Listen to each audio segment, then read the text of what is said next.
नमस्कार दोस्तों, यूपीएससी हिंदी के इस स्टडी प्लेटफॉर्म पर आप सभी का स्वागत है। पीटी 365 का एक फ्री इनिशिएटिव के तौर पर स्टार्ट किया गया है जो कि आपके पीटी में लाभ कर सके। तो उसमें एनवायरनमेंट का पोर्शन जो है कवर किया जा रहा है और आज हम लोग थर्ड जो कि जैव विविधता या बायोडाइवर्सिटी है उस पोर्शन को स्टार्ट करने का प्रयास करेंगे यहाँ पर। तो 3.1.1 जो बोलता है कि अंतर्राष्ट्रीय कन्वेंशन संधियां, इंटरनेशनल कन्वेंशन एंड ट्रीटीज़ के अंतर्गत पहला है global biodiversity framework fund GBFF, वैश्विक जैव विविधता फ्रेमवर्क कोष। तो सबसे पहली बात सुर्खियों में क्यों है, क्योंकि ग्लोबल एनवायरनमेंट फैसिलिटी जिसकी बैठक होती है हर वर्ष, उसकी 7वीं सभा में GBFF यानी कि ग्लोबल बायोडाइवर्सिटी फ्रेमवर्क फंड की शुरुआत की गई उसके अनुसमर्थन के साथ। तो सबसे पहले ये चीज़ याद रखनी है कि GBFF की शुरुआत किसके अंतर्गत की गई, तो ग्लोबल एनवायरनमेंट फैसिलिटी के अंतर्गत की गई। दूसरा है कि GBFF है क्या, तो GBFF का जो उद्देश्य है, ग्लोबल बायोडाइवर्सिटी फ्रेमवर्क फंड का जो उद्देश्य है वो है कुनमिंग मॉन्ट्रियल वैश्विक जैव विविधता फ्रेमवर्क यानी कि Kunming Montreal global biodiversity framework के कार्यान्वयन को फाइनेंशियल सपोर्ट या वित्त पोषित करना, यानी कि उसको कुछ पैसे देना है। Kunming Montreal global biodiversity framework जो है आपका, ये काफ़ी महत्वपूर्ण है। इसको भी हम लोग इसी पोर्शन में आगे कवर करेंगे। तो करता क्या क्या है, गवर्नेंस इस हिसाब से है कि GBFF जो ग्लोबल बायोडाइवर्सिटी फ्रेमवर्क फंड है उसमें आपका एक परिषद होगी जिसमें विकासशील देशों से 16, विकसित देशों से 14 और मध्य और पूर्वी यूरोप एवं पूर्व सोवियत संघ के देशों से 2 सदस्य लिए जाएंगे। उसके बाद इसमें 2 चीज़ें और हैं कि जैसे वित्तीय प्रबंधन जो होगा, वो वित्तीय प्रबंधन GBFF के ट्रस्टी के रूप में अपनी सेवा देने के लिए विश्व बैंक को आमंत्रित किया जाएगा, यानी कि वर्ल्ड बैंक भी इसमें एक वित्तीय प्रबंधन या फाइनेंशियल मैनेजमेंट के रूप में अपनी सेवाएं देगा। GBFF की स्थापना की गई है कि हम लोग कैपेसिटी बिल्डिंग कर सकें, एक ट्रांसपेरेंसी के लिए एक इनिशिएटिव है ये। उसके बाद क्लाइमेट चेंज के लिए कुछ रिजर्व फंड रखने के लिए भी इसमें व्यवस्थाएं हैं।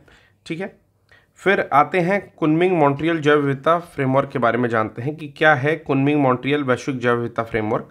तो Kunming Montreal global biodiversity framework को मॉन्ट्रियल में आयोजित UNCBD यानी कि संयुक्त राष्ट्र जैव विविधता अभिसमय के पक्षकारों के 15वें सम्मेलन में अपनाया गया। ये इंपॉर्टेंट नहीं है कि किस सम्मेलन में अपनाया गया, लेकिन ये इंपॉर्टेंट है कि कब अपनाया गया। ये आईची जैव विविधता लक्ष्य जो था, जो आईची लक्ष्य हम लोग आपने पढ़ा होगा कभी जब आपने एनवायरनमेंट का पोर्शन पढ़ा होगा, तो आईची बायोडाइवर्सिटी लक्ष्य या टारगेट जो थे उससे उसकी समय सीमा 2020 निर्धारित की गई थी और उसी के स्थान पर आपका कुनमिंग को जो है लागू किया गया है। ये कानूनी रूप से बाध्यकारी नहीं है, यानी कि बाइंडिंग नेचर का नहीं है। 2050 तक के लिए 4 गोल और 2030 तक के लिए 23 टारगेट निर्धारित किए गए हैं। इनमें जो महत्वपूर्ण है वो मैं आपको यहाँ पर बता देता हूँ, जो कि बॉक्स में लिखा हुआ है। कहता है कि Kunming Montreal global biodiversity framework के गोल्स और टारगेट्स। तो कहता है कि इस फ्रेमवर्क में 2050 के लिए 4 दीर्घकालिक गोल्स निर्धारित किए गए हैं। तो ये चीज़ याद रखिएगा, अगर आपसे क्वेश्चन पूछ लेता है कि Kunming Montreal global biodiversity framework में 2050 तक के लिए पहला या 4 कितने दीर्घकालिक गोल्स जो है निर्धारित किए गए हैं और उसका ईयर कब है, तो 2050 है। कितने निर्धारित किए गए हैं, तो 4 निर्धारित किए गए हैं। और इसमें जो चारों टारगेट्स हैं वो हैं क्या, कि मानवीय कार्यों के कारण जो प्रजातियां लुप्त हो रही हैं उनको रोकना पहला। दूसरा है कि जो भी लाभ होता है उसका न्याय संगत बंटवारा, यानी कि इक्वल डिस्ट्रीब्यूशन करेंगे हम लोग। तीसरा कि जैव विविधता या बायोलॉजिकल डाइवर्सिटी जो है उसका एक संधारणीय सस्टेनेबल यूज़ करें कि हमारी आने वाली पीढ़ियों के लिए भी बचा रहे। चौथा कि प्रतिवर्ष $700 बिलियन के जैव विविधता फाइनेंस गैप को समाप्त करना, यानी कि बायोडाइवर्सिटी का एक गैप क्रिएट हो रहा है, फाइनेंस गैप क्रिएट हो रहा है कि इतने पैसे की कमी पड़ रही है। ठीक है, तो इस गैप को धीरे धीरे समाप्त करना है। ठीक है, मिटिगेट करना है। 2030 तक के लिए इसमें 23 कार्यवाही केंद्रित टारगेट्स हैं, जिसमें से कुछ प्रमुख हैं, जैसे हर साल दी जा रही $500 बिलियन की हानिकारक सब्सिडी में कमी लाना। ठीक है, जैव विविधता के फाइनेंस गैप को प्रतिवर्ष $200 अरब का निवेश जुटाना। 2050 तक जो भी इन्वेसिव स्पीसीज़ हैं या आक्रामक विदेशी प्रजातियां हैं उनके प्रवेश दर को कम करना है। 2030 तक 30% भूमि, अंतर्देशीय जल, समुद्र और तटीय पारिस्थितिकी तट को संरक्षित करना। 2030 तक 30% इन चीज़ों को भी संरक्षित करना है। और वैश्विक खाद्य अपशिष्ट को, ग्लोबल वेस्ट जो होता है उसको आपका आधा कर देना है। ठीक है, तो ये कुछ टारगेट्स दिए गए हैं। नेक्स्ट टॉपिक आता है आपका GEF यानी कि वैश्विक पर्यावरण सुविधा, ग्लोबल एनवायरनमेंट फैसिलिटी। अब इस टॉपिक को देखते हैं क्या है। हमने GBFF पढ़ लिया और उसके बारे में कुछ चीज़ें जान लिए कि 2050 तक के लिए उसमें 4 बड़े टारगेट दिए गए हैं, 2030 तक के लिए उसमें 23 छोटे टारगेट दिए गए हैं। ये चीज़ें हम लोग पढ़ लिए हैं। कब आया है तो ये भी हमने पढ़ लिया है, ठीक है। किसको रिप्लेस कर रहा है तो आईची लक्ष्य जो था उसको रिप्लेस किया, क्योंकि उसकी जो समय सीमा थी वो 2020 थी। ये बाइंडिंग है या नहीं तो हमने पढ़ लिया कि ये बाइंडिंग नहीं है, ठीक है। इतनी चीज़ें GBFF के लिए आपका पर्याप्त थी। अब हम लोग आते हैं वैश्विक पर्यावरण सुविधा। तो बस जान जाएंगे कि है क्या। सिंपल से इसका जो लक्ष्य है केवल उसको याद रखेंगे कि वैश्विक जैव विविधता और प्रदूषण से जुड़े जो संकट हैं उनको निपटने प्रयासों में तेजी लाना है, और $1.4 बिलियन के वितरण को मंजूरी दी गई है। GEF की उत्पत्ति होती है आपका 1991 में। एक बहुपक्षीय कोष है जो पर्यावरण समस्याओं के सभी पहलुओं पर काम करता है, ठीक है। ज़्यादा कुछ इसमें नहीं पढ़ना है। GEF द्वारा जो कुछ रिपोर्ट जारी की जाती हैं, जैसे संरक्षण पहल इंक्लूसिव कंजर्वेशन इनिशिएटिव लागू किया जाता है, ठीक है। तो इसके बारे में भी थोड़ा सा हम लोगों ने देख लिया कि एक उसमें लागू किया जाता है। आता है global declaration of river dolphin. तो ये इंपॉर्टेंट हो जाता है क्योंकि डॉल्फिन जो है आपका एक ऐसी प्रजाति है जिसके अंदर इको लोकेशन होता है और जिसका ब्रेन कह सकते हैं कि मनुष्य के तुलना में भी ज़्यादा एडवांस है। तो काफ़ी इंपॉर्टेंट है क्योंकि डॉल्फिन को बचाने के लिए उनकी संख्या में गिरावट हो रही है, उसको उत्तरोत्तर वृद्धि करने के लिए, सक्सेसिव इंक्रीमेंट के लिए काफ़ी प्रयास किए जा रहे हैं। ऐसा भी है कि हर पानी में डॉल्फिन नहीं पाई जाती है, और अगर पानी में डॉल्फिन पाई जा रही है दैट मीन्स कि पानी स्वच्छ है, रहने लायक है। आ जाइए देखते हैं 11 देशों ने कोलंबिया के बोगोटा में global declaration of river dolphin. तो पहला पूछ सकता है कि ये जो global declaration of river dolphin यानी कि जो भी डिक्लेरेशन हुआ है वो कहाँ हुआ है, तो हुआ है कोलंबिया। कोलंबिया कहाँ है, तो कोलंबिया है साउथ अमेरिका का एक कंट्री जिसकी राजधानी है बोगोटा। यहाँ पे एक घोषणा पत्र हुआ जिसमें 11 उन देशों ने अपनाया है जो जहाँ पर रिवर डॉल्फिन पाई जाती हैं। तो कितने देशों में पाई जाती हैं, 11 में पाई जाती हैं। याद करेंगे भारत के आसपास से याद करना शुरू करेंगे। सबसे पहले भारत में पाई जाती हैं, भारत के ऊपर नेपाल में पाई जाती हैं, भारत के बगल में पाकिस्तान में पाई जाती हैं, भारत के दूसरे साइड में आपका बांग्लादेश में पाई जाती हैं, ठीक है। थोड़ी दूरी पे जाओगे तो कोलंबिया में पाई जाएंगी, कंबोडिया में पाई जाएंगी, ठीक है। उसके बाद भारत के आसपास में कुछ नहीं बचता है। फिर आते हैं हम लोग सीधे ब्राज़ील में पाई जाएंगी, बोलीविया में पाई जाएंगी, कोलंबिया में पाई जाएंगी, इक्वाडोर में पाई जाएंगी। ये सब पाई जाती हैं आपका साउथ अमेरिका में। फिर आता है और वेनेजुएला में पाई जाएंगी, ठीक है। इसके बाद पेरू में पाई जाएंगी, ठीक। तो अगर हम लोग एक कंट्री और एक कॉन्टिनेंट को ले लें तो सब कुछ लगभग जो है कवर हो जाता है। जैसे मैं फिर से एक बार बताने का प्रयास करता हूँ आपको, ठीक है। मैं कह रहा हूँ कि ये आपका इंडिया है, ठीक है ना, ठीक। थोड़ा गंदा बन गया, कोई बात नहीं, ठीक। तो ये कॉन्टिनेंट है, साउथ अमेरिका का कॉन्टिनेंट है, और ये है इंडिया और साउथ एशिया, आप कह सकते हैं साउथ एशिया का पोर्शन है। सबसे पहले तो डॉल्फिन पाई जाती है 1 नंबर पे, इंडिया में पाई जाती है, आपको पता है। 2 नंबर पर आप पाकिस्तान में चले जाओ जो बेटा है। 3 नंबर पर आप चले जाओ जो पश्चिमी पाकिस्तान उस समय हुआ करता, सॉरी पूर्वी पाकिस्तान हुआ करता था, बांग्लादेश में चले जाओ। 4 नंबर पर आ जाओ नेपाल में। 4 तो मैंने कवर कर दिया, ठीक है। उसके बाद भारत से थोड़ी दूर जाओगे तो म्यांमार के बाद जब आप जाओगे तो आ जाएगा थाईलैंड, लाओस, कंबोडिया, ठीक। तो इसमें से कंबोडिया को आप पकड़ लो, ठीक है, कंबोडिया को आप पकड़ लो। और इसके अलावा भारत के आसपास कुछ नहीं बचता है। जब आप पहुंचोगे साउथ अमेरिका में तो एक बड़े ब्राज़ील को पकड़ लोगे, ठीक है। ब्राज़ील का पोर्शन इधर आ जाता है, ठीक। फिर आता है आपका यहाँ पर वेनेजुएला का पोर्शन, ठीक है। इधर आता है पेरू का पोर्शन, ठीक है। फिर आता है इक्वाडोर का पोर्शन जो आएगा पेरू के ऊपर, ठीक है। ये पेरू यहाँ पर आएगा, सॉरी ये चिली होगा, ठीक है। तो ये पेरू का पोर्शन, ये इक्वाडोर का पोर्शन, ये वेनेजुएला का पोर्शन, ये ब्राज़ील का पोर्शन। तो क्या क्या ख़त्म हो गया, Brazil, Peru, Venezuela, Pakistan, Bharat, Nepal, Ecuador, ठीक है। कोलंबिया को भी ख़त्म कर देते हैं, कोलंबिया जस्ट इसके ऊपर आएगा तो कोलंबिया भी ख़त्म हो गया, ठीक है।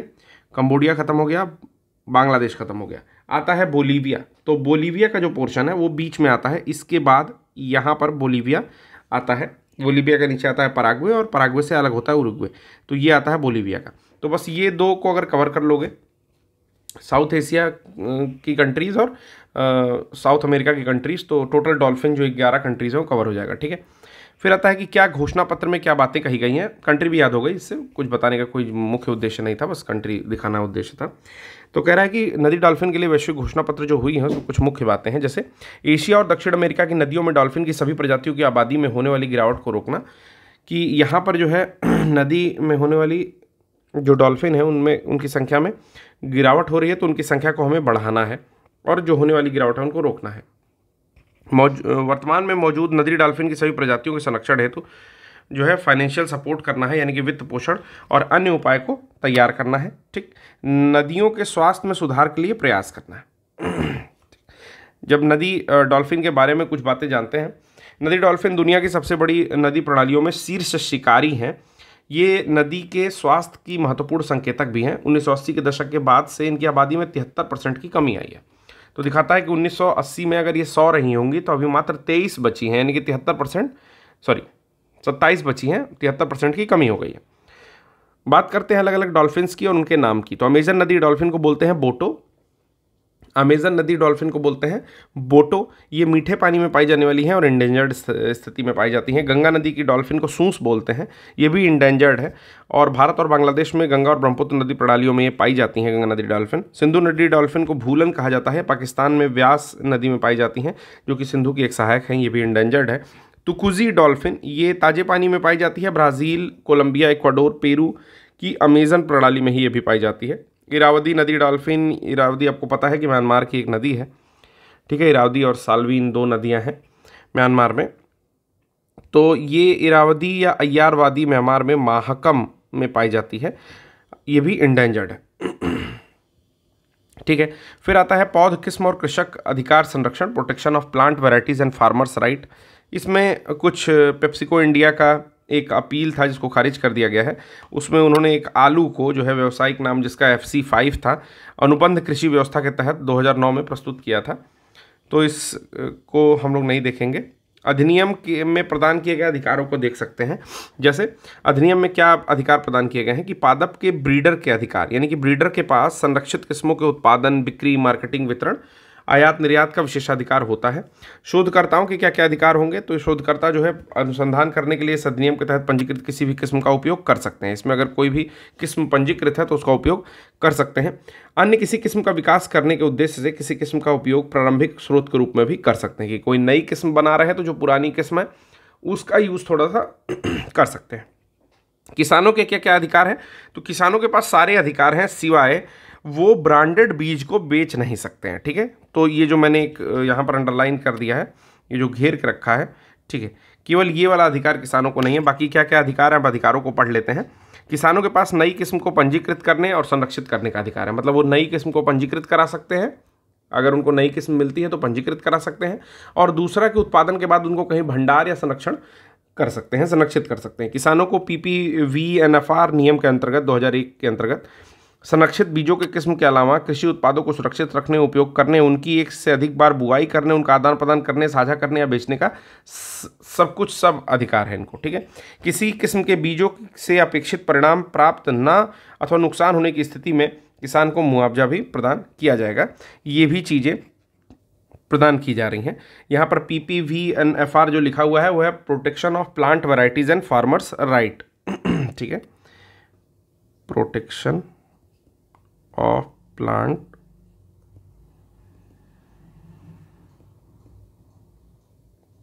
Farmers right, okay. फिर आता है आपका नेक्स्ट टॉपिक से ज़्यादा महत्वपूर्ण जो है उसको हम लोग स्टार्ट करेंगे। सुर्खियों में क्या है, तो वर्ल्ड हेरिटेज साइट, ये कन्वेंशन जो है, ये कन्वेंशन सुर्खियों में है और इसको पढ़ लेते हैं। कह रहा है कि वर्ल्ड हेरिटेज कन्वेंशन विश्व धरोहर स्थल पृथ्वी के भूभाग के 1% से भी कम भाग में फैले, मतलब टोटल जितना एरिया है अर्थ का उससे 1% से भी कम में आपका वर्ल्ड हेरिटेज साइट्स जो होती हैं वो फैली हुई हैं। लेकिन यहाँ पाई जाने वाली कुल प्रजातियों की, मतलब टोटल पृथ्वी पे जितनी प्रजातियाँ पाई जाती हैं उनका 20% यानी कि 1/5 के आसपास या उससे अधिक आपके इन लेस देन 1% जो साइट्स हैं उसमें मिलता है। तो विश्व धरोहर स्थल अभिसमय जो स्टार्ट होता है, यानी कि वर्ल्ड हेरिटेज कन्वेंशन जो है 1972 के अंतर्गत सार्वभौमिक रूप से अत्यंत महत्वपूर्ण क्षेत्रों के रूप में नामित किया गया था। इसमें भारत की बात करें या टोटल बात करें तो 3 श्रेणियां धरोहर स्थलों में आती हैं। पहला होता है कल्चरल, दूसरा होता है नेचुरल और तीसरा होता है मिक्स्ड। तो भारत के मिक्स्ड में केवल 1 साइट है, नेचुरल में 7 है और सांस्कृतिक या कल्चरल में 34 है। तो इस पॉइंट को आप नोट कर सकते हैं कहीं मैच द फॉलोइंग या 1 मार्क्स क्वेश्चन में, या जानकारी के लिए इसको जानना जरूरी है। टोटल कितने भारत में है विश्व धरोहर स्थल? तो वर्ल्ड हेरिटेज साइट जितनी है भारत में 42। तो आप इसको MNC की तरह से भी याद कर सकते हैं कि M जो है 1 है, N नेचुरल जो है 7 है और कल्चरल जो है 34 है। ठीक है, अब बात आता है 7 साइट्स जो भारत में है प्राकृतिक विश्व धरोहर स्थल की। उसमें आता है पहला ग्रेट हिमालयन नेशनल पार्क संरक्षण क्षेत्र, पहला। दूसरा आता है केवलादेव राष्ट्रीय उद्यान। तीसरा आता है नंदा देवी और फूलों की घाटी। कहाँ है ये भी आपको पता चल जा रहा होगा कि ये राजस्थान में है, ये हिमाचल में है।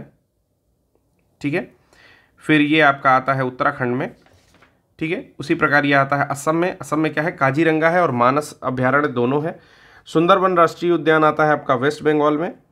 वेस्ट बंगाल का मैप देखिए, बहुत मज़ेदार सा है, सिक्किम को बिल्कुल अलग करता है। ठीक है, सिक्किम को बिल्कुल अलग करता है। ठीक है, फिर आता है नेक्स्ट आपका सुंदरबन राष्ट्रीय उद्यान बता दिया हूँ, और पश्चिमी घाट आता है। ठीक है, तो ये 7 आते हैं।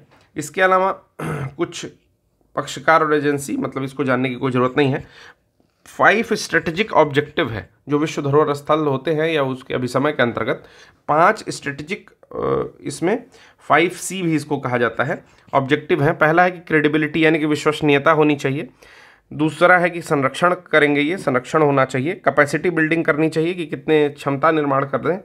कम्युनिकेशन ठीक ठाक होना चाहिए, उन स्थलों का समुदाय कम्युनिटीज़ के साथ जो है इनका संबंध होना चाहिए। तो ये 5C इसमें किया जाता है। फिर नेक्स्ट एक समिट है जो थोड़ी सी डिफरेंट लग रही है कि 3 बेसिन समिट। अगर ब्राज़ाविल शिखर सम्मेलन के नाम से देता है तो एक बार फिर भी क्लिक करता है, लेकिन अगर 3 बेसिन्स देता है तो दिमाग कहीं फंस सकता है। तो 3 बेसिन समिट क्या है? कॉन्गो में आयोजित हुई है, जहाँ की राजधानी है ब्राज़ाविल। और 3 बेसिन में कॉन्गो बेसिन, अमेजन बेसिन और बोर्नियो मेकांग दक्षिण पूर्वी एशिया बेसिन। एक होमवर्क दे रहा हूँ, आप लोग बताइएगा मुझे कि बोर्नियो किस मतलब चौथे नंबर पर आता है। अगर द्वीपों की बात की जाए, ग्लोबल आइलैंड्स की बात की जाए, तो चौथे नंबर पर आता है। किस नंबर पर बोर्नियो का नंबर आएगा? First, second, third, fourth, 4 option देता हूँ कि बोर्नियो जो आइलैंड है वो कितना बड़ा है। ठीक है, और उससे बड़े कौन कौन से हैं, इतना आपको कमेंट बॉक्स में बताना है। एक बार आप सर्च कर लीजिएगा पॉज करके वीडियो। ठीक है, कॉन्गो बेसिन आ गया। कॉन्गो बेसिन कैमरून, मध्य अफ्रीकी गणराज्य, democratic Republic of Congo, Equatorial Guinea और गैबन में फैला हुआ है। ठीक है, तो आपके अफ्रीका जो होता है, अफ्रीका का जो ये पोर्शन है, बताता हूँ मैं। ठीक है, अफ्रीका का जो ये पोर्शन है, ठीक है, ये आपका जो है कॉन्गो बेसिन के अंतर्गत आएगा कि यहाँ पर कैमरून आएगा। कैमरून के बाद मध्य अफ्रीकी गणराज्य, डेमोक्रेटिक रिपब्लिक ऑफ कॉन्गो, यहीं आसपास में सब, इक्वेटोरियल गिनी और गैबन, इतने पोर्शन में, ठीक है, आ जाएंगे। फिर आता है अमेजन बेसिन, ये दक्षिण अमेरिका में 9 देशों में फैला हुआ है। और तीसरा था बोर्नियो मेकोंग दक्षिण पूर्वी एशिया बेसिन। कहता है कि इन तीनों बेसिनों में पारिस्थितिकी तंत्र यानी कि उस इकोसिस्टम के 80% जो है लगभग उष्णकटिबंधीय या ट्रॉपिकल फॉरेस्ट जो है पाए जाते हैं, और पृथ्वी की बायोडाइवर्सिटी की 2/3 जैव विविधता भी समाहित होती है। तो काफ़ी इंपॉर्टेंट हो जाता है। 3 बेसिन समिट जो है कहाँ हुई थी? कॉन्गो के राजधानी ब्राज़ाविल में हुई थी। काफ़ी इंपॉर्टेंट है। ठीक है, नेक्स्ट हम लोग देखते हैं सेफ यानी कि safety across Asia for global environment. Safe नाम से भी एक सम्मेलन हुआ, इसको संयुक्त राष्ट्र ने शुरू किया। यह समन्वयक संस्था UN office of drugs and crime है। इसमें वन्य जीवों की तस्करी, पशुजन्य जूनोटिक रोगों के बीच संबंधों का पता लगाते हैं। सेफ प्रोजेक्ट के सर्वे के लिए चुने गए हैं चीन, थाईलैंड, वियतनाम और लाओस, यानी कि चीन और उसके नीचे के सारे कंट्रीज, थाईलैंड, वियतनाम, लाओस। ठीक है, ठीक है, तो चाइना, थाईलैंड, वियतनाम, लाओस जो है आपके सेफ के अंतर्गत चुने गए हैं और ये संयुक्त राष्ट्र ने स्टार्ट किया था। फिर आता है नेक्स्ट टॉपिक जो हम लोग पढ़ने जा रहे हैं, वो है वन्य जीव और संरक्षण, वाइल्ड लाइफ एंड कंजर्वेशन। एक चीज़ और कि जो भी चीज़ें मैं छोड़ता हूँ उसको एक बारी मैंने रीड आउट किया होता है और देखा होता है कि वो कितना महत्वपूर्ण है, या कितना वेटेज रखता है आपके यूपीएससी और यूपीपीसीएस दोनों को लेकर के, ठीक है। तो अगर मुझे लगता है कि छोड़ने लायक है तो मैं उसको स्किप कर देता हूँ। जिन भी मित्रों को, जिन दोस्तों को, जिन लोगों को भी वो चीज़ें पढ़नी होंगी और लगता होगा कि इंपॉर्टेंट है, वो बेशक पढ़ सकते हैं, ठीक है।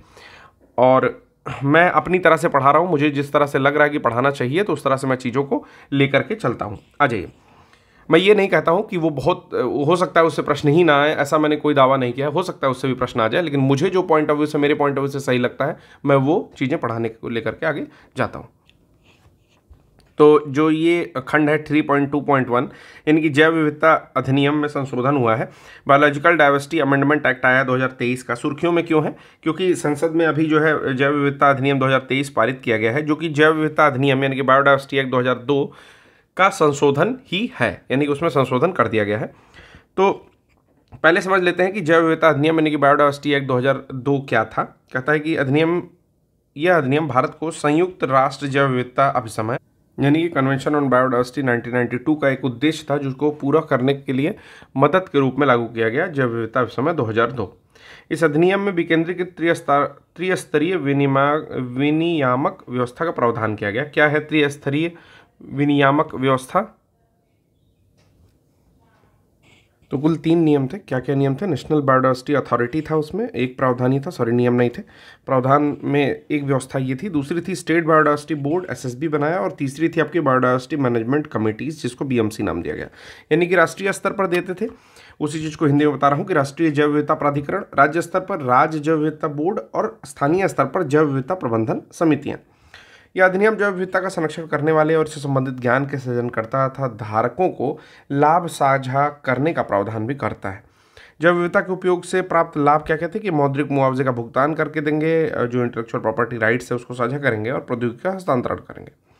विधेयक के कुछ महत्व थे, जैसे औषधीय पादपों की खेती को प्रोत्साहित करके वन्य औषधीय पादपों पर पड़ने वाले दबाव को कम करता था, या भारतीय चिकित्सा पद्धति को बढ़ावा देता था, या राष्ट्रीय हितों को समझौता किए बिना जैविक संसाधन की श्रृंखला में अधिक विदेशी निवेश का मार्ग खोलता था। मतलब कि इन्वेस्टमेंट जो आएगी, FDI इसको कह सकते हैं, फॉरेन डायरेक्ट इन्वेस्टमेंट, उसको अधिक से अधिक बढ़ावा देना है, और पेटेंट अनुसंधान यानी कि रिसर्च या उसके परिणाम का हस्तांतरण करेंगे, ट्रांसफर करेंगे, और उसकी ट्रैकिंग भी करेंगे, उसको सुविधाजनक बनाएंगे। छूट के दायरे में वृद्धि, क्या क्या प्रावधान है जो 2002 और 2023 के अधिनियमों में क्या क्या अंतर है? तो देखिए परिवर्तन में क्या क्या अंतर है कि छूट के दायरे में वृद्धि हो रहा है। कह रहा है कि पहले जो था उसमें जैविक संसाधनों को उपयोग में लाने के लिए विनियामक प्राधिकरण से पूर्व मंजूरी लेना या उसे सूचित करना कम से कम जरूरी था या अनिवार्य था, लेकिन अभी क्या हो गया है कि यह संबंधित क्षेत्र के पंजीकृत आयुष चिकित्सकों, स्थानीय लोगों और समुदायों को वाणिज्यिक उद्देश्य के लिए जैविक संसाधनों को उपयोग हेतु जो आपका एसएसबी था उसको सूचित करने से जो है छूट प्रदान किया गया, यानी कि स्टेट बायोडाइवर्सिटी बोर्ड जो है उसको आपको सूचित नहीं करना है। दूसरी चीज़ कहता है कि जो इंटेलेक्चुअल प्रॉपर्टी राइट्स के लिए जो मंजूरी की बात करता था, उसमें पहले 2002 वाला अधिनियम जो था, आईपीआर के लिए आवेदन करने से पहले एनबीए की मंजूरी लेना आवश्यक था। आईपीआर का आवेदन करने से पहले, ये चीज़ याद रखना, यानी कि एनबीए को जाकर के आप बताइए, नेशनल बायोडाइवर्सिटी अथॉरिटी को जाकर के बताइए कि आईपीआर के लिए आवेदन हम कर रहे हैं, ठीक है। लेकिन अभी क्या हो गया है कि आईपीआर प्रदान करने से पहले एनबीए की मंजूरी लेनी पड़ेगी, यानी कि जब आप अप्लाई करोगे, आवेदन करोगे आईपीआर के लिए, इंटेलेक्चुअल प्रॉपर्टी राइट के लिए, बौद्धिक संपदा अधिकार के लिए, तो आपको कोई भी जैसे ऐसा एनबीए की मंजूरी लेने की जरूरत नहीं है। जब आईपीआर प्रदान होगा उसके पहले एनबीए की मंजूरी लेनी जरूरी हो जाती है। तीसरी चीज़ जो है लाभ साझा करने में क्या है कि स्थानीय समुदायों के साथ लाभ साझा करना अनिवार्य था। जो भी जैविक संसाधन और इससे संबंधित ज्ञान का उपयोग करने वाले स्थानीय समुदाय थे उनके साथ। अभी क्या हो गया है कि इस अधिनियम में संहिताबद्ध पारंपरिक ज्ञान का उपयोग करने वालों को स्थानीय समुदायों के साथ लाभ साझा करने से छूट प्रदान कर दी गई है। मतलब कोई जरूरी नहीं है कि स्थानीय समुदायों को आप लाभ प्रदान करिए अगर आप संहिताबद्ध पारंपरिक ज्ञान का उपयोग कर रहे हो। संहिताबद्ध पारंपरिक ज्ञान का मतलब है कॉडिफाइड ट्रेडिशनल नॉलेज का अगर आप उपयोग कर रहे हो तो स्थानीय समुदायों को कोई लाभ देने की जरूरत नहीं है। चौथा ये था कि एनबीए के विस्तार पर देख लेते हैं पहले कि इस अधिनियम के अनुसार एनबीए में अध्यक्ष के अलावा 10 पदेन सदस्य होना अनिवार्य था। ये पहले ऐसी चीज़ थी 2002 के बायोडाइवर्सिटी एक्ट में, और विशेषज्ञ और वैज्ञानिकों के बीच 5 गैर आधिकारिक सदस्य नियुक्त किए जाते। लेकिन अभी क्या कहा गया कि इसमें जनजातीय कार्य और जैव प्रौद्योगिकी मामलों से जुड़े मंत्रालयों का प्रतिनिधित्व करने वाले 16 टोटल पदेन सदस्य होंगे। पहले 10 पदेन सदस्य थे, और राज्य जैव विविधता बोर्ड के जो एसएसबी है आपका, वहाँ से 4 प्रतिनिधि भी शामिल होंगे। इसमें विशेषज्ञों और वैज्ञानिकों के बीच 5 गैर आधिकारिक सदस्य चुने जाएंगे और एक जो है जैव विविधता संरक्षण का अनुभव रखने वाला एक सदस्य सचिव होगा, जो एनबीए का मुख्य समन्वयक अधिकारी भी होगा। अपराध और जुर्मानों में देखा जाए क्या चेंज हुआ है, तो पहले जो था कि सरकारी एजेंसियों से अनुमति नहीं लेने जैसा अपराध के मामले में 5 साल तक की सजा या जुर्माना का प्रावधान या दोनों जो है उसमें था। लेकिन अभी यहाँ पर यह है कि अपराध में कई कृत्यों को गैर आपराधिक बना दिया गया, मतलब उसको अपराध की श्रेणी से ही हटा दिया गया। जो पहले कारावास या 5 वर्ष तक का कारावास होता था, उसके स्थान पर जुर्माने का प्रावधान कर दिया गया और राशि जो है 1 से 50 लाख रुपए तक की कर दी गई। लगातार उल्लंघन की स्थिति में 1 करोड़ रुपए तक का अतिरिक्त जुर्माना लग सकता है। यहाँ जो दंड निर्धारित करने वाला अधिकारी हो संयुक्त सचिव स्तर से नीचे रैंक का नहीं होना चाहिए, मतलब कि जो दंड आपको दे रहा है वो कम से कम संयुक्त सचिव स्तर का होना चाहिए। फिर यूएनसीबीडी के बारे में कुछ चीज़ें देख लेते हैं कि United nation convention on biodiversity क्या है। तो यूएनसीबीडी एक कानूनी रूप से बाध्यकारी बहुपक्षीय संधि है, ठीक है, मतलब मल्टीलेटरल कह सकते हो कि बहुपक्षीय संधि है ये। 1992 में 3 लक्ष्यों के साथ इसको जो है आपका तैयार किया गया था। 3 लक्ष्य क्या थे कि पहला तो बायोडाइवर्सिटी का हम लोग संरक्षण करेंगे, दूसरी चीज सस्टेनेबल डेवलपमेंट यानी कि आपका संधारणीय उपयोग करेंगे, सस्टेनेबल यूज करेंगे, और तीसरा था कि जो अनुवांशिक संसाधनों से प्राप्त लाभ है उसका न्यायसंगत साझाकरण करेंगे। अनुवांशिक संसाधनों से प्राप्त लाभ मतलब कि जो भी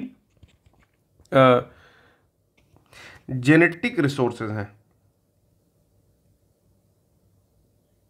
ठीक है, इससे मिलने वाले लाभ को क्या करेंगे, इक्वली, मतलब आपस में 3 लोग हैं तो इक्वली डिस्ट्रीब्यूट करेंगे, यानी कि न्यायसंगत साझाकरण इसको करेंगे, ठीक है।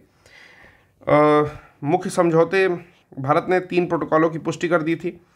लाभ साझाकरण से संबंधित कौन सा प्रोटोकॉल था, तो नागोया प्रोटोकॉल था।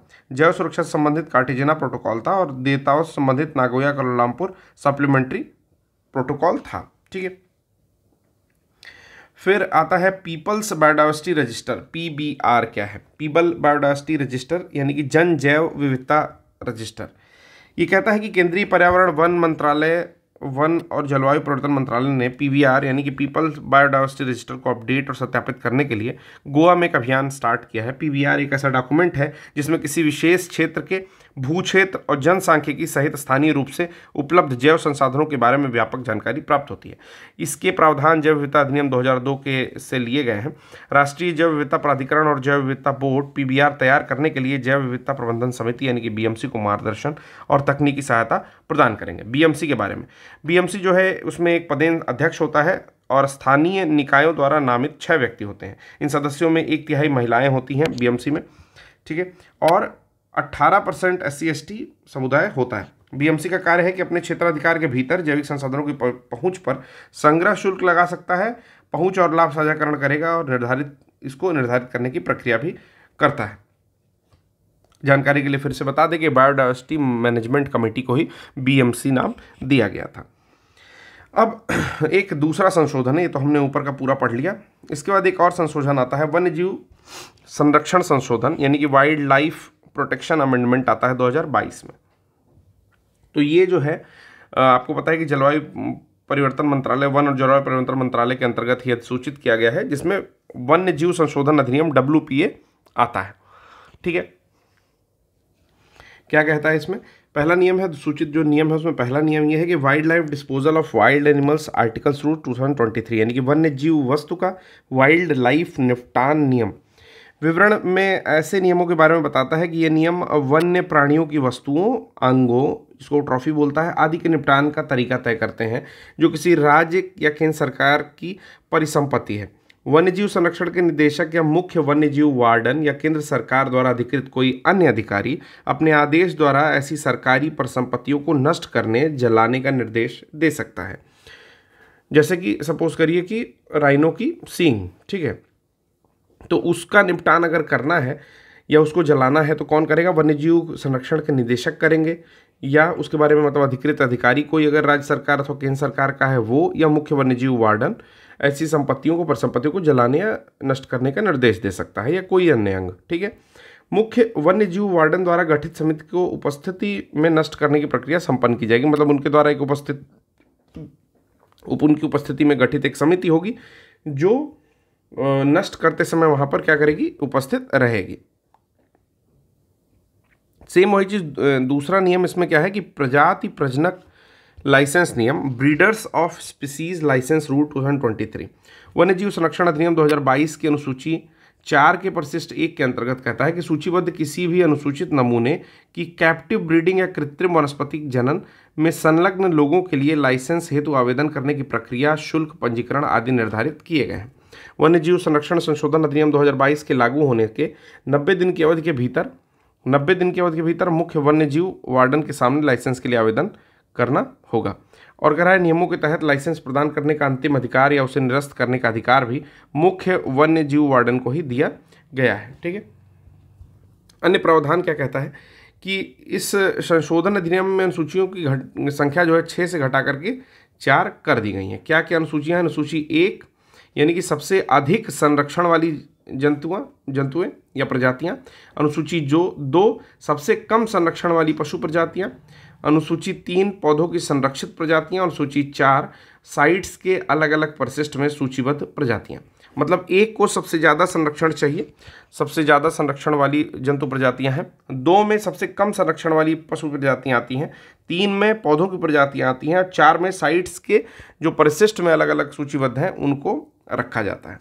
कह रहा है वर्मिन प्रजाति की संबंधित पहले अनुसूची से हटा दिया गया है। वर्मिन प्रजातियों से संबंधित पहले की अनुसूची को हटा दिया गया है।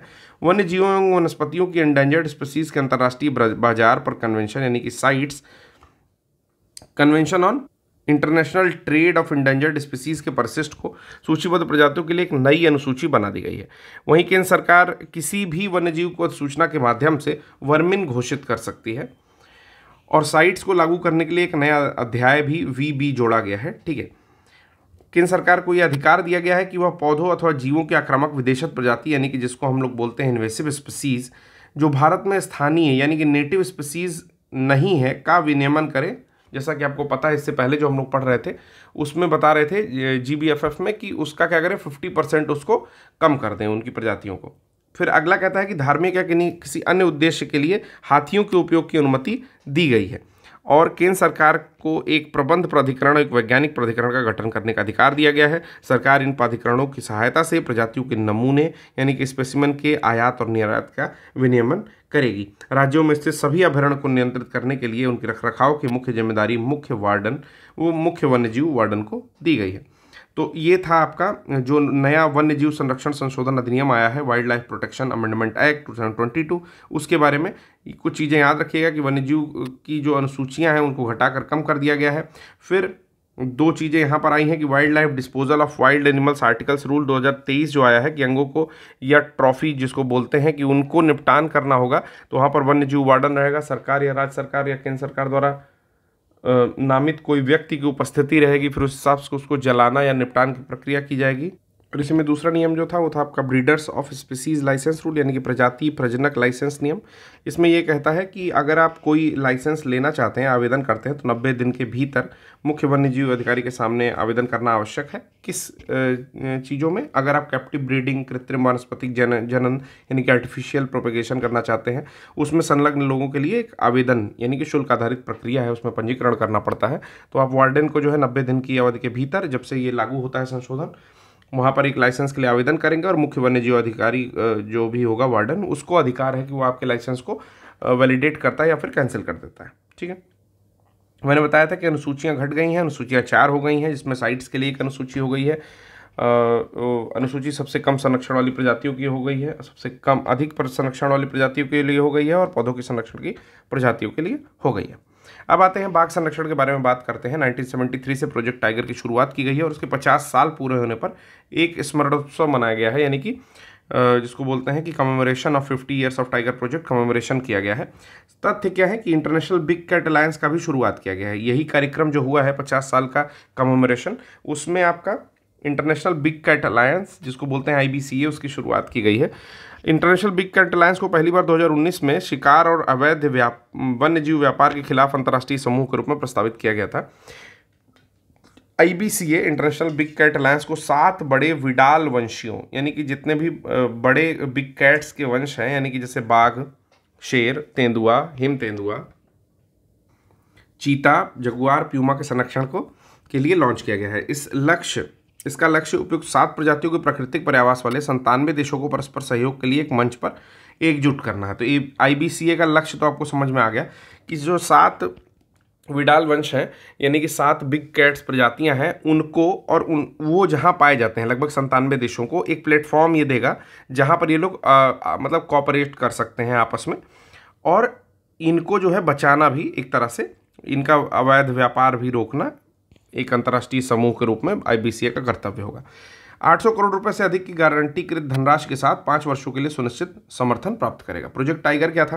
प्रोजेक्ट टाइगर जो है केंद्रीकृत परियोजना थी, 1973 में स्टार्ट किया गया था, और भारत में प्रोजेक्ट टाइगर को भारत के अलग अलग राज्य के 9 टाइगर रिजर्व में शुरू किया गया था। तो ये पॉइंट भी लिखने लायक पॉइंट है कि 9 टाइगर रिजर्व में उस समय स्टार्ट किया गया था। इस प्रोजेक्ट के तहत शामिल टाइगर रिजर्व में बाघों के स्वस्थानीय इन सीटू संरक्षण हेतु बाघों के प्राकृतिक पर्यावास वाले राज्यों को केंद्रीय सहायता प्रदान करनी थी। मतलब पहला तो ये कि इन सीटू संरक्षण इन लोग को देंगे, एक उस तरह का एनवायरनमेंट क्रिएट करके इन लोग को दे देंगे जो कि इन सीटू टाइप होगा, यानी कि जिसमें बाघ रहते हैं वैसा ही कुछ बना देना उनके लिए, इन सीटू। ठीक है, और ये जो सहायता होगी वो केंद्र से दी जाएगी। मंत्रालय क्या है तो आपको पता ही है कि ministry of environment, forest and climate change जो है मंत्रालय है इसका। फिर उद्देश्य क्या है तो बाघों की सार्थक आबादी को बनाना या बढ़ा कर रखना, और काफ़ी अच्छा काम भी कर रहा है जब से प्रोजेक्ट टाइगर आया है। इसके लिए कार्यान्वयन एजेंसी जो है NTCA है, यानी कि नेशनल टाइगर कंजर्वेशन अथॉरिटी, जो कि एक वैधानिक निकाय है, स्टैट्यूटरी बॉडी है, और इसका हेड कौन होता है? हेड होता है प्रधानमंत्री, प्राइम मिनिस्टर।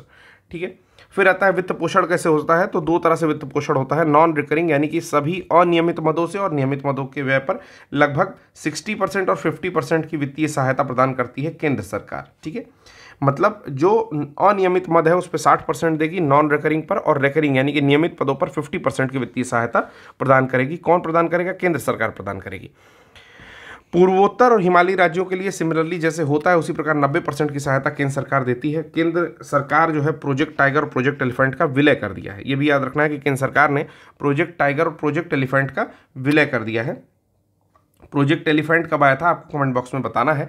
ये मैं बता देता हूँ कि 1990 के बाद आया था। जो भी कमेंट करना चाह रहा हूँ वो अब इससे रिलेट करके कमेंट कर लेंगे अपने आंसर को बिल्कुल पुख्ता करके। ठीक है, तो ministry of environment, forest and climate change के तहत project tiger and elephant division नाम का एक नया डिवीजन बना दिया गया है। PT&E बना दिया गया, project tiger and elephant division. Project elephant के कर्मचारी और डिवीजन प्रमुख प्रोजेक्ट टाइगर के अतिरिक्त वन महानिदेशक को रिपोर्ट करेंगे। अब ADGF जो होगा आपका को अब ADGF PT&E का नाम दे दिया गया है। यही चीज़ है कि पहले जो ADGF होता था, अतिरिक्त वन महानिदेशक जो होता था, ठीक है, उसको अब PT&E यानी कि project tiger and elephant division का नाम दे दिया गया। अलग अलग कुछ चीज़ें इसमें शामिल है, जैसे M स्ट्राइप्स कभी कभार क्वेश्चन में पूछता है कि M स्ट्राइप्स यानी कि monitoring system for tigers incentive protection and ecological status किससे रिलेटेड है, तो टाइगर्स से रिलेटेड है। ठीक है, फिर STAF विशेष बाघ संरक्षण बल भी तैनात किया जाता था, वो किससे रिलेटेड है, तो वो भी इसी से रिलेटेड है। E-BARD योजना किससे रिलेटेड है, तो E-BARD परियोजना के तहत पर्यवेक्षण और निगरानी के लिए मानव रहित हवाई वाहन, ठीक है, अनमैन्ड एरियल व्हीकल का उपयोग किया जाता है। तो E-BARD भी याद रखेंगे। ठीक है, कहता है कि अभी नए टाइगर रिजर्व की स्थापना और विकास में वर्तमान में 55 टाइगर रिजर्व जो है आपके काम करते हैं।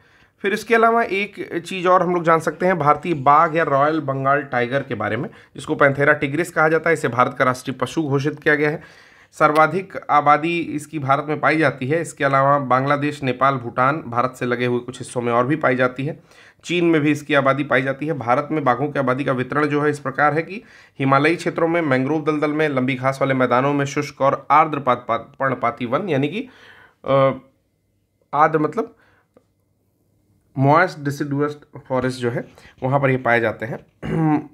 महत्व क्या है कि अम्ब्रेला प्रजाति और कीस्टोन प्रजाति दोनों जो है दोनों रूप से महत्व रखते हैं। अम्ब्रेला प्रजाति क्या होती है? अम्ब्रेला प्रजाति और कीस्टोन प्रजाति को आमतौर पर एक ही प्रजाति माना जाता है। हालांकि दोनों के बीच मुख्य अंतर ये है कि अम्ब्रेला प्रजाति के प्राकृतिक पर्यावास काफ़ी विस्तृत होते हैं। अम्ब्रेला प्रजाति मुख्य रूप से दूर दूर तक प्रवास करने वाले प्राणियों में शामिल होते हैं, जो अपने प्रवास के दौरान आसपास के लैंडस्केप को प्रभावित करते हैं। इस प्रकार लंबेरिया प्रजाति का प्रभाव कई पर्यावासों पर पड़ता है। कीस्टोन प्रजाति जो है संपूर्ण पारिस्थितिक तंत्र के व्यापक मानव को प्रभावित करती है। तो ये कुछ बातें हो गई जिसके बारे में। TX2 बाघों से संरक्षण एक उपाय है और सेंट पीटर्स घोषणा पत्र भी इससे रिलेटेड है। ठीक है, जिस प्रकार ह्यूमन फिंगर्स में जो लाइंस होती हैं हाथ में वो अलग अलग होती हैं, उसी प्रकार जो बाघों की धारियाँ होती हैं, मानव उंगलियों के निशान के प्रकार ही अलग अलग होती है। बाघ जो होते हैं एकांत प्रिय होते हैं, अपने क्षेत्र में रहने वाले प्राणी होते हैं। ठीक है, और एक नर बाघ के क्षेत्र में 2 से 7 बाघिन के क्षेत्र शामिल हो सकते हैं। ठीक है, अब अगला आता है NTCA, national tiger conservation authority के बारे में जान लेते हैं कि NTCA भारत में बाघ सह परभक्षी और शिकार की स्थिति रिपोर्ट जो है आई है। कहता है कि भारत में टाइगर रिजर्व के प्रबंधन प्रभावशीलता मूल्यांकन पर भी एक फाइनल रिपोर्ट जारी की गई है। NTCA के बारे में सबसे पहले समझेंगे तो वर्ष 2006 में वन्यजीव संरक्षण अधिनियम 1972 में संशोधन करके NTCA को सांविधिक निकाय दे दिया गया कि इसमें आपका संशोधन किया गया और इसकी स्थापना टाइगर फोर्स की सिफारिश पर 2005 में हुई। संरचना में क्या होता है कि इसके केंद्रीय पर्यावरण मंत्री जो होते हैं अध्यक्ष होते हैं, केंद्रीय पर्यावरण वन जलवायु परिवर्तन के राज्य मंत्री उपाध्यक्ष होते हैं और संसद के 3 सदस्य इसके सदस्य होते हैं। केंद्रीय पर्यावरण वन एवं जलवायु परिवर्तन के सचिव तथा अन्य सदस्य इसमें शामिल किए जाते हैं। ठीक है, तो अभी मैंने जो ऊपर बताया था कि एक्स ऑफिशियो PM होता है वो PM नहीं होता, इसको ठीक कर लीजिएगा। ठीक है, मैंने यही कहीं बताया है। ठीक है, बस इतना जान जाइए कि NTCA का हेड कौन होता है, PM नहीं होता है। ठीक, ये वैधानिक निकाय है, NTCA का हेड PM नहीं है। ठीक है, आगे चलिए। तो नेक्स्ट कहता है कि थोड़ा सा कन्फ्यूज़न हो गया, national Ganga river basin authority को जो है NGRBA को जो है वो आपका उसका एक्स ऑफिशियो जो होता है प्रधानमंत्री होता है। चलिए कोई बात नहीं, आगे देखेंगे NTCA क्या क्या रिपोर्ट जारी करती है। आपको उद्देश्य इसके सारे पता है कि जवाबदेही बढ़ा देगी आपकी केंद्र और राज्य सरकारों की, उसके क्षेत्र में वर्ग संरक्षण के क्षेत्र में, बाघ संरक्षण के क्षेत्र में संसदीय निरीक्षण सुनिश्चित कर देगा। स्थानीय लोगों को आजीविका से जुड़े हितों का समाधान किया जाएगा। कह रहा है कि रिपोर्ट क्या क्या जारी करती है, तो भारत में बाघ सह परभक्षी और शिकार की रिपोर्ट 2022 ये जारी की गई है।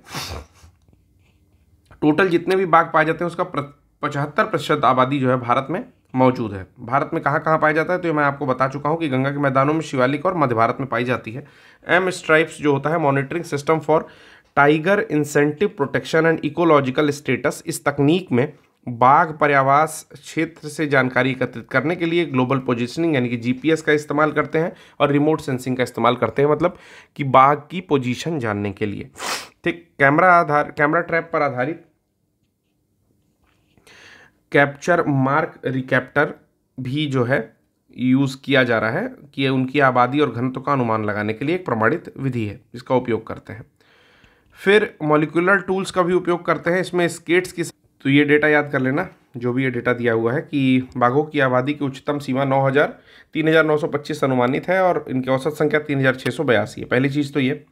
दूसरी चीज़ कि बाघों की अधिकतम संख्या वाले राज्य क्या हैं, बिल्कुल रट्टा मार लो कि सबसे ज़्यादा आपका मध्य प्रदेश में दिख रहा है। ठीक है, फिर दिखता है कर्नाटक में। ठीक है, फिर दिखता है आपका उत्तराखंड में। ठीक, ये 2022 का डेटा जो है वो याद करना है। सबसे ज़्यादा कहाँ पर है, मध्य प्रदेश में है, सबसे उसके बाद कहाँ है, कर्नाटक में, उसके बाद कहाँ है, उत्तराखंड में। फिर न्यूनतम संख्या की बात करोगे तो नागालैंड में 0 था, 0 ही है। मिजोरम में 0 था, 0 ही है। झारखंड में 3 था, 1 हो गया, घट गया है। गोवा में 3 था, 5 हुआ है, गोवा में बढ़ गया है। और अरुणाचल प्रदेश में 29 थी, 9 हो गई है, काफ़ी ज़्यादा घट गई है। सर्वाधिक संख्या वाले रिजर्व की बात की जाए तो जिम कॉर्बेट जो उत्तराखंड का है वहाँ पर 260 बाघ की संख्या है, सबसे ज़्यादा है। फिर है बांदीपुर जो कि कर्नाटक में पड़ता है। फिर है नागरहोल, ये भी कर्नाटका में ही पड़ता है। बांधवगढ़ है, मध्य प्रदेश में पड़ता है। और दुधवा आपका उत्तर प्रदेश में पड़ता है। तो ये भी याद कर लीजिएगा सर्वाधिक संख्या वाले जो टाइगर रिजर्व है वो क्या है। बाघ विहीन कौन से है कि दम्फा टाइगर रिजर्व जो मिजोरम में पड़ता है, वहाँ पर कभी आप टाइगर सफारी भी देखने जाओगे तो कुत्ता, बिल्ली, बंदर इत्यादि चीज़ें तो मिल सकती है, बाघ नहीं मिलेंगे क्योंकि है ही नहीं। ठीक है, कामलांग जो है अरुणाचल प्रदेश में, यहाँ पर भी बाघ नहीं है। कमाल तेलंगाना में है, सतकोसिया उड़ीसा में है, याद रखिएगा। और सह्याद्री मध्य महाराष्ट्र में। काफ़ी सरप्राइजिंग है कि सतकोशिया और सह्याद्री जैसे इलाकों में भी बाघ नहीं पाए जा रहे हैं, जबकि वहाँ पर ठीक ठाक जो है वन आच्छादन होगा, यानी कि फॉरेस्ट कवर होगा। ठीक है, तो इस तरह से जो है बाघ के बारे में कुछ कुछ बता दी गई। दूसरा है कि प्रबंधन प्रभावशीलता मूल्यांकन, MEE management something something evaluation और ई से आपका प्रभावशीलता जो भी होता हो, इफेक्टिवनेस, ऐसा करके कुछ। तो एमईई की शुरुआत की गई 2006 में एनटीसीए द्वारा जो है संयुक्त रूप से संचालित किया गया। एनटीसीए और डब्ल्यूआईआई यानी कि wild life institute of India के द्वारा चलाया गया। आईयूसीएन और संरक्षित क्षेत्रों पर विश्व प्रकृति संसाधन आयोग ने संरक्षित क्षेत्रों में प्रबंध प्रभावशीलता मूल्यांकन यानी कि एमईई हेतु एक फ्रेमवर्क तैयार किया है। क्या कहता है? डिजाइन, प्लानिंग, पर्याप्तता, उपयुक्तता और आपूर्ति, 3 भागों में बटा हुआ है ये। डिजाइन में क्या करता है कि देखता है कि स्थिति और खतरे अभी हम कहाँ है, ये चीज़ देखता है। प्लानिंग करता है कि हम कैसा प्राप्त करना चाहते हैं, क्या करेंगे। फिर इनपुट देता है कि हमें किसकी आवश्यकता है। प्रबंधन करता है, प्रबंध कैसे किया जाए, परिणाम की उपलब्धि क्या होती है और आउटपुट क्या होता है। एक तरह का मतलब मूल्यांकन किया जा रहा है प्रबंध प्रभावशीलता मूल्यांकन की मदद से। अन्य सुर्खियां क्या है? अन्य सुर्खियां ये है कि धौलपुर करौली टाइगर रिजर्व जो है अभी अभी बना है। धौलपुर करौली टाइगर रिजर्व कहाँ है? तो फोटो आप देख रहे हो कि राजस्थान से बिल्कुल सटा हुआ, यूपी राजस्थान के आसपास के बॉर्डर में। ये एमपी है, ये आपका यूपी है और ये राजस्थान है। तो इन तीनों के बॉर्डर के आसपास राजस्थान में एग्जिस्ट करता है, ठीक है, एग्जिस्ट राजस्थान में करता है। राष्ट्रीय बाघ संरक्षण प्राधिकरण एनटीसीए ने धौलपुर करौली टाइगर रिजर्व डीकेटीआर की स्थापना को अंतिम मंजूरी दे दी और ये 55वां टाइगर रिजर्व हो गया। तो याद रखिएगा कि डीकेटीआर क्या है? धौलपुर करौली टाइगर रिजर्व है। अन्य हालिया स्वीकृति टाइगर रिजर्व में मध्य प्रदेश के वीरांगना दुर्गावती को लास्ट ईयर ही शामिल किया गया था, जो कि 54वां टाइगर रिजर्व था। टाइगर रिजर्व को राज्य सरकार अधिसूचित करती है। देखिए बनता कैसे है, टाइगर रिजर्व जो भी होता है उसको राज्य सरकार एक अधिसूचित करती है कि ठीक है भाई फला टाइगर रिजर्व को टाइगर रिजर्व बना देना चाहिए। फिर इसको वन्य जीव संरक्षण अधिनियम यानी कि वाइल्ड लाइफ प्रोटेक्शन एक्ट 1972 की एक धारा है जिसको 38(5) कहते हैं, ठीक है। उस धारा के तहत एनटीसीए की सलाह पर अधिसूचित किया जाता है। Ministry of forest, environment, forest and climate change ने कुंभलगढ़ वन्य जीव अभ्यारण्य को टाइगर रिजर्व घोषित करने को एनटीसीए की सैद्धांतिक मंजूरी दे दी है, ठीक है। तो एक चीज़ और है, कुंभलगढ़ वन्य जीव अभ्यारण्य को टाइगर रिजर्व घोषित करने की एक सैद्धांतिक मंजूरी मिल चुकी है। कहाँ पर स्थित है? तो धौलपुर के करौली जिले में फैला हुआ है और 5वां टाइगर रिजर्व हो जाता है ये आपके राजस्थान का। चीज़ याद रखनी है, 5वां टाइगर रिजर्व है राजस्थान का। राजस्थान में 4 और कौन से हैं? रणथंभौर है, सरिस्का, मुकुंदर और रामगढ़ विषधरी। रामगढ़ विषधरी अभी 2 साल पहले जो है वहाँ पर शामिल हुआ था। नदियाँ कौन कौन सी है? तो चंबल नदी इसके समीप बहती है। तो याद रखना है कि जो नया वाला टाइगर रिजर्व है, क्या नाम है उसका? तो धौलपुर करौली जो टाइगर रिजर्व है, नया टाइगर रिजर्व है, वो किस नदी के आसपास में है? तो चंबल नदी के आसपास में है। किस क्षेत्र में पड़ता है? तो आपका राजस्थान में पड़ता है, तो उष्णकटिबंधीय क्षेत्र पड़ेगा, ट्रॉपिकल एरिया पड़ रहा है और वहाँ पर शुष्क पर्णपाती वन यानी कि ड्राई डेसिडुअस फॉरेस्ट मिलेंगे। कौन कौन से जीव जंतु मिलते हैं? तो आपको पता है कि राजस्थान में जैसे ही पहुँचोगे तो सांभर, चीतल इत्यादि चीज़ें मिलती हैं, जिसमें लकड़बग्घा और तेंदुआ भी मिलता है। ये चीज़ें याद रखने लायक नहीं है। नदी याद रखने लायक है, ठीक है। और कौन कौन से टाइगर रिजर्व वहाँ एग्जिस्टिंग है वो याद रखने लायक है। एक बार रिवाइज कर लेते हैं कि अभी आपका जो है वो करौली टाइगर रिजर्व जो वहाँ पे है, दूसरा है रणथंभौर, तीसरा है सरिस्का, मुकुंदरा हिल्स और रामगढ़ विषधरी।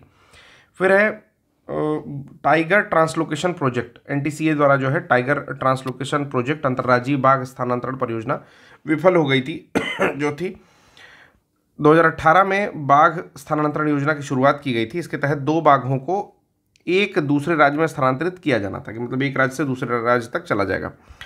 कान्हा टाइगर रिजर्व से 1 बाघ महावीर, बांधवगढ़ से 1 बाघिन सुंदरी को उड़ीसा के सतकोशिया टाइगर रिजर्व में स्थानांतरित किया गया था। जैसा कि आपको पता है कि सतकोशिया उड़ीसा में एक भी बाघ नहीं है। तो इसकी विफलता का कारण क्या है? कि बाघों के लिए शिकार की कम उपलब्धता, वहाँ पर शिकार कम मिलेंगे आपको। कर्मचारियों में आवश्यक प्रशिक्षण की कमी है, कि कर्मचारी किस तरह से बाघ को ट्रीट करना चाहिए वो उनको नहीं आइडिया है। बाघों के लिए पर्याप्त सुविधा नहीं वहाँ पर उपलब्ध है। प्रोजेक्ट टाइगर के तहत प्रदान की गई धनराशि का अन्य उद्देश्यों के लिए दुरुपयोग कर देना है, कि मतलब प्रोजेक्ट टाइगर में आपको बहुत सारा पैसा दिया गया कि टाइगरों के लिए रोज आपको मतलब अगर मांस की उपलब्धता नहीं है तो अलग से मांस लेके आना, या जो भी चीज़ें दी गई, ठीक है, इंफ्रास्ट्रक्चर डेवलप करना, इन सीटू कंजर्वेशन के लिए जो जो चीज़ें आवश्यक होती हैं वो सारी चीज़ें देना। तो उन चीज़ों का दुरुपयोग कर दो कि कहीं और भी उसको यूज़ कर दो या स्कैम कर दो, जो भी है। और बाघ और मानव के बीच में संघर्ष हुआ वहाँ पर, तो इसलिए ये जो स्थानांतरण प्रोजेक्ट था टाइगर ट्रांसलोकेशन प्रोजेक्ट, ये विफल हो गया है। फिर ग्लोबल टाइगर रिकवरी प्रोग्राम देख लेते हैं क्या है। तो जीटीआरपी 2.0 के तहत प्रस्तुत एक रिपोर्ट में बाघों की आबादी में 60% की कुल वृद्धि दर्ज की गई है। ग्लोबल टाइगर रिकवरी प्रोग्राम 13 देशों की एक पहल है। इसका लक्ष्य 2022 तक वनों में बाघों की संख्या दुगुनी करने की है। इस पहल का जो फ्रेमवर्क था 2010 में सेंट पीटर्सबर्ग घोषणा पत्र के माध्यम से ग्लोबल टाइगर इनिशिएटिव के तहत विकसित हुआ था और 2022 में GTRP 2.0 लॉन्च किया गया। इसे 2034 तक के लिए लॉन्च किया गया है। मतलब जो अभी चल रहा है ग्लोबल टाइगर रिकवरी प्रोग्राम, ये 2034 तक के लिए चल रहा है। और कोशिश क्या करनी है कि जो भी वनों में टाइगर है उनको क्या कर दें हम लोग, डबल कर दें। अगला प्रोजेक्ट है प्रोजेक्ट चीता। प्रोजेक्ट चीता के बारे में थोड़ी सी चीज़ें देख लेते हैं। क्या है कि NTCA ने टाइगर चीता या प्रोजेक्ट परियोजना की निगरानी के लिए चीता परियोजना संचालन समिति, ठीक है, चीता प्रोजेक्ट स्टीयरिंग कमेटी का गठन किया है। इसमें 11 सदस्य जो है टोटल आते हैं। इनका काम क्या है कि चीता के कार्यान्वयन की निगरानी करना और 2 साल तक ये प्रभावी रहेगा। ठीक है, आपको पता है कि कूनो नेशनल पार्क में नामीबिया से लाए गए चीतों से पैदा शावकों की मौत हो गई थी। इस घटना के कारण जो है आपका CPSC का गठन किया गया, चीता प्रोजेक्ट स्टीयरिंग कमेटी। कई सारी चीज़ें इसमें विशेष है, देख लेते हैं क्या क्या है। कि अगले 5 साल में देश के अलग अलग राष्ट्रीय उद्यानों में कम से कम 50 चीतों का पुनर्वास कराया जाएगा। इसमें से अधिकतर चीते साउथ अफ्रीका से लाए जाएंगे। पहला तो प्रोजेक्ट चीता की मुख्य विशेषता ये थी। दूसरा कार्यान्वयन ये था कि NTCA जो है इस पूरी योजना का कार्यान्वयन कर रहा है, नेशनल टाइगर कंजर्वेशन अथॉरिटी। जो वित्त पोषण है वो आपका कैंपा फंड से मिल रहा है, यानी कि प्रतिपूर्ति वनीकरण कोष प्रबंधन एवं योजना प्राधिकरण, जो कैंपा फंड है वहाँ से आपका पैसा मिल रहा है प्रोजेक्ट टाइगर के साथ साथ। ठीक है, फिर उद्देश्य क्या है कि चीतों को फिर से बसाना है। 1952 के आसपास भारत से चीता विलुप्त हो गया था और 1947 के बाद देश में विलुप्त होने वाली एकमात्र बड़ी जंगली स्तनधारी प्रजाति है। मतलब भारत से चीता विलुप्त हो चुका है, याद रखिएगा। और 1947 आज़ादी के बाद से विलुप्त होने वाली बड़ी प्रजातियों में चीता एकमात्र है। अब तक की प्रगति क्या है कि प्रोजेक्ट की अल्पकालिक सफलता के लिए मतलब जो आकलन किया गया उसमें 6 मानदंड निर्धारित किए गए थे, जिसमें से 4 मानदंड जो है अभी तक पूरा हो चुका है। क्या करना था कि जो भी पुनर्वास, यानी कि बाहर से जो चीते आते हैं यहाँ पर, ठीक है, रिलोकेट किए जा रहे हैं, उनकी 50% ही अगर वो जिंदा बचते तो हम लोग मान जाते हैं कि प्रोजेक्ट चीता हम लोग का सही चल रहा है। तो 50% जो है ये बच गए हैं, यानी कह रहा है कि 50% का जीवित रहना। तो 100 चीते लाए गए, सपोज करो बस 100 चीते लाए गए, तो ये माना जा रहा था पहले से कि 50 मर जाएंगे। तो 50 अगर जीवित रहते तो कह दिया जाता कि ठीक चल रहा है। तो 50 जो है जीवित रह चुके हैं, मतलब 50% जीवित रह चुके हैं। ठीक, होम रेंज यानी अपने शिकार के इलाकों की स्थापना। देखिए होता क्या है, चीता एक ऐसा प्राणी है, ठीक है, चीता क्या करता है, एक होम रेंज बनाता है। ठीक, और इसकी होम रेंज क्या होती है, बड़ी होती है। और 2 चीते की अगर होम रेंज इंटरसेक्ट कर रही है कहीं पर इस तरीके से, तो क्या होता है, इन दोनों में यहाँ पर फाइटिंग होती है और चीते एक दूसरे को मार देते हैं। प्रॉब्लम ये है, तो इसीलिए चीता जो है, चीते के रहने के लिए एक बड़ा एरिया चाहिए। ठीक है, तो इन्होंने होम रेंज की स्थापना भी कर ली और अपने होम रेंज में रहना चीतों ने स्टार्ट कर दिया। कूनो उद्यान में शावकों को भी जन्म दे दिया। प्रोजेक्ट से स्थानीय समुदायों की कमाई होना, राजस्व आना स्टार्ट हो गया। कि जो प्रोजेक्ट चल रहा था उससे स्थानीय लोग जो थे वो कुछ ना कुछ जो है कमाना स्टार्ट कर दी। कैसे कमाना स्टार्ट कर दी, तो बहुत सारे तरीके हैं कि भाई लोग अगर घूमने आते हैं तो उस तरह से वो कुछ उनको रोजगार का अवसर मिलता है, और भी अन्य तरीके। ठीक है, फिर कहता है कि अन्य चयनित क्षेत्रों की बात करें तो मध्य प्रदेश में नौरादेही, अभी चीज़ इंपॉर्टेंट है, ध्यान देंगे कि मध्य प्रदेश में नौरादेही गांधी सागर वन्यजीव अभ्यारण्य में चीते को बसाने की योजना बनाई गई है। तो 2 और जगह है, गांधी सागर वन्यजीव अभ्यारण्य और नौरादेही। केंद्र सरकार ने बन्नी घास के मैदान में चीता प्रजनन और संरक्षण केंद्र स्थापित करने की मंजूरी दी है, बन्नी घास के मैदान में। ठीक है, इसके पहले नामीबिया से 8 और दक्षिण अफ्रीका से 12 चीते मध्य प्रदेश के कूनो नेशनल पार्क में फिर से बसाने के लिए लाए गए थे। इस तरह कुल 20 चीतों को लाया गया है। चीते के बारे में पढ़ोगे तो अफ्रीकी चीते के बारे में कुछ चीज़ें दी हुई हैं और एशियाई चीते के बारे में कुछ चीज़ें दी हुई हैं। देख लेते हैं, एक छोटा सा जो टेबल दिया हुआ है बस उसको। कहता है कि ये वल्नरेबल है जो अफ्रीकी चीता है, और भारत वाला जो था क्रिटिकली इंडेंजर्ड था। ठीक, तो कहता है कि वितरण देखोगे तो अफ्रीकी महाद्वीप में लगभग उत्तर पश्चिम अफ्रीका में, पूर्वी अफ्रीका और दक्षिण अफ्रीका में अफ्रीकी चीते पाए जाते हैं, जबकि ईरान में केवल बचे खुचे जो है एशियाई चीते बचे हुए हैं, बाकी सबके सब खत्म हो चुके हैं। शारीरिक विशेषताओं में देखोगे तो एशियाई चीता की तुलना में आकार में बड़े होते हैं, इनका शरीर अपेक्षाकृत बड़ा और पैर और गर्दन मजबूत होता है अफ्रीकी चीते का। ठीक है, अफ्रीका में इंसान भी काफ़ी मजबूत और बड़े होते हैं। ठीक, एशियाई चीतों में देखोगे तो अफ्रीकी चीतों की तुलना में थोड़ा छोटे होंगे, पतले, गर्दन भी छोटी होगी और पतली होगी। ठीक है, पैर भी पतले होंगे। फिर बात आती है आहार की, तो विशाल पर्यावास के कारण आहार में विविधता है कि अफ्रीकी चीते जो है विविध आहार कर सकते हैं मांसाहार के रूप में। इनका क्या है कि ये जो है अफ्रीकी चीते छोटे जानवरों को मारते थे, जैसे चिंकारा, गजेल इत्यादि। तो दोनों में कुछ ये विभिन्नताएं हैं। ठीक है। अब आते हैं प्रोजेक्ट एलिफेंट के बारे में। सुर्खियों में क्यों है? क्योंकि जो असम का काजीरंगा राष्ट्रीय उद्यान है और टाइगर रिजर्व है, यानी कि Kaziranga national park and tiger reserve, जिसको KNPTR लिखा हुआ है यहाँ पर, उसमें गज उत्सव में जो है भारत के राष्ट्रपति ने भाग लिया। ठीक है, वहाँ पर गज उत्सव हुआ जिसमें भारत के राष्ट्रपति ने भाग लिया। यह प्रोजेक्ट एलिफेंट के 30 वर्ष पूरे होने पर मनाया गया। कि प्रोजेक्ट एलिफेंट 90, अब मुझे भी बताना पड़ेगा, 1992 में स्टार्ट हुआ था, तो 30 साल अभी पूरा हुआ। तो उसमें जो है आपके राष्ट्रपति जी आई थी। काजीरंगा राष्ट्रीय उद्यान के बारे में जाने तो भौगोलिक अवस्थिति और महत्वपूर्ण के हिसाब से ये पूर्वी हिमालय जैव विविधता हॉटस्पॉट गोलाघाट और नगांव के किनारे पर स्थित है। देखिए काजीरंगा नेशनल पार्क यहाँ पर भी आपको दिखा रहा है। काजीरंगा के उत्तर में ब्रह्मपुत्र नदी बहती है और दक्षिण में कार्बी एंगलोंग पठार है जो कि मेघालय में पड़ता है। काजीरंगा एक वर्ल्ड हेरिटेज साइट है और उसके साथ साथ ये आपका 2006 में टाइगर रिजर्व बना था। तो याद रखिएगा 2006 में क्या बना था? टाइगर रिजर्व भी बनाया गया था। नदियाँ कौन कौन सी बहती हैं? तो ब्रह्मपुत्र बहती है, उसके साथ साथ दिफ्लू, मोरा, दिफ्लू, देखिए दिफ्लू बहती है, मोरा दिफ्लू बहती है और मोरा धनसिरी बहती है। जैसे धनसिरी का नाम आपने सुन रखा होगा, दिफ्लू का नाम आपने सुन रखा होगा, तो उसी में दो दो नदियों को मिला करके एक नदी जो बहती है उसका नाम है मोरा दिफ्लू और मोरा धनसिरी। वन जो होते हैं आपको पता है कि वहाँ पर ज़्यादा बारिश होती है, उष्णकटिबंधीय आर्द्र वन वहाँ पर पाए जाएंगे, चौड़ी पत्ती वाले। भारतीय गैंडा चूंकि हाथी के लिए विख्याति है, टाइगर रिजर्व है ही, तो ये सारे जानवर वहाँ पर पाए जाएंगे। कर्नाटक का जो मैसूर हाथी रिजर्व है वो भारत का सबसे बड़ा हाथी रिजर्व है। ठीक है, कर्नाटक का जो मैसूर एलिफेंट रिजर्व है वो सबसे बड़ा एलिफेंट रिजर्व है। प्रोजेक्ट हाथी जो है 1992 में आपकी same ministry of environment, forest and climate change के द्वारा शुरू किया गया था। केंद्र ही प्रायोजित करती है इन सारी योजनाओं की, आपको पता है। करते क्या था कि जहां भी हाथी रह सकती थी वहां पर वित्तीय और तकनीकी सहायता प्रदान करते थे। 22 राज्यों में ये चीज़ें कुल जो है कार्यान्वित की जा रही हैं। भारत में हाथी को देखा जाए तो हाथियों और उनके आवाजाही के लिए बड़े भू परिदृश्य का सीमांकन करने के लिए सरकार ने हाथी रिजर्व को प्रशासनिक श्रेणी यानी कि एडमिनिस्ट्रेटिव कैटेगरी के रूप में घोषित किया गया था। भारत में टोटल 33 हाथी रिजर्व है जिनका कुल क्षेत्रफल कोई मतलब नहीं है इस बात से। 33 हाथी रिजर्व है, इस बात से मतलब है। आ जाइए, तमिलनाडु और असम में सबसे अधिक टाइगर रिजर्व पाए जाते हैं, दोनों में 5-5 पाए जाते हैं। इसके बाद केरल, उड़ीसा और का स्थान आता है।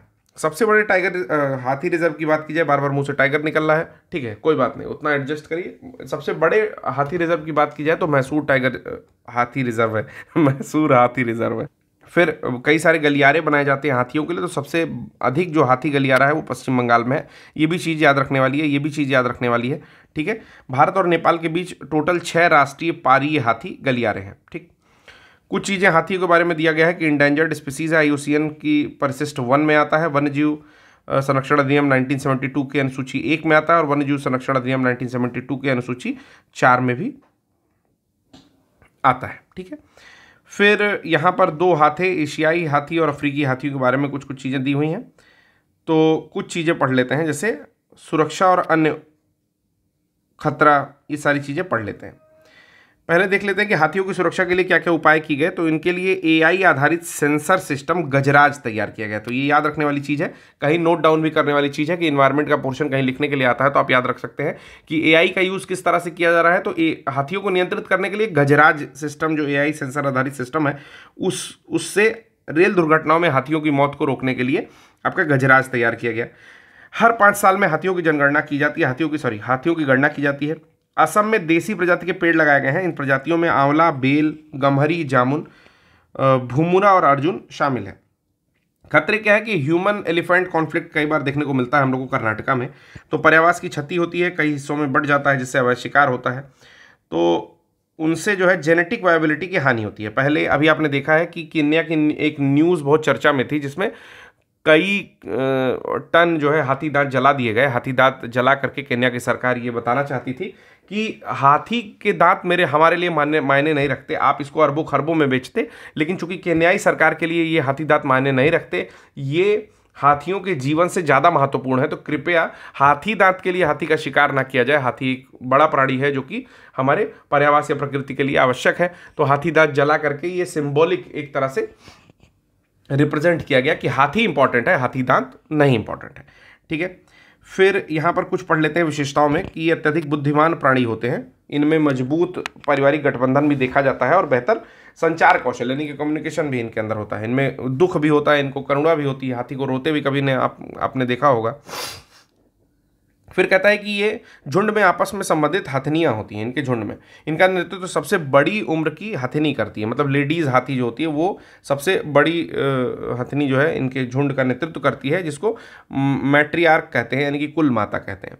हाथियों का जो गर्भकाल होता है वो सबसे लंबा होता है 18 से 22 महीने। मनुष्य का कितना होता है तो 9 महीने के आसपास, इनका होता है 18 से 22 महीने, लगभग 2 साल का मान सकते हैं, 1.5 से 2 साल का। मादाओं की तुलना में कम सामाजिक होते हैं जो वयस्क नर एशियाई हाथी होते हैं। हाथी प्रतिवर्ष मस्त अवस्था से गुजरते हुए नर हाथी जो है मादा हाथी की तलाश करता है जिसकी उम्र 30 साल से अधिक हो। अब देखते हैं पर्यावास के बारे में, हैबिटेट देखते हैं कि मध्य और दक्षिण पश्चिमी घाट में पाए जाते हैं। कि पश्चिमी घाट की बात की जाए भारत में तो मध्य पश्चिमी घाट में पाए जाएंगे और दक्षिण पश्चिमी घाट में ज़्यादा पाए जाते हैं। प्रायद्वीपीय भारत के कुछ हिस्सों में भी पाए जाते हैं। कुल वन्य एशियाई हाथियों की संख्या 60% से अधिक आबादी भारत में पाई जाती है। अगर आपका फॉरेस्ट वाले हाथी की बात की जाए तो 60% से अधिक आबादी भारत में पाई जाती है। हाथी गणना 2017 के अनुसार भारत में 29,900 यानी कि लगभग 30,000 हाथी थे। कर्नाटक में हाथियों की संख्या सर्वाधिक है और असम और केरल में इसके बाद है। तो याद रखिएगा, कर्नाटक में सर्वाधिक हाथी है, उसके बाद असम में और केरल में।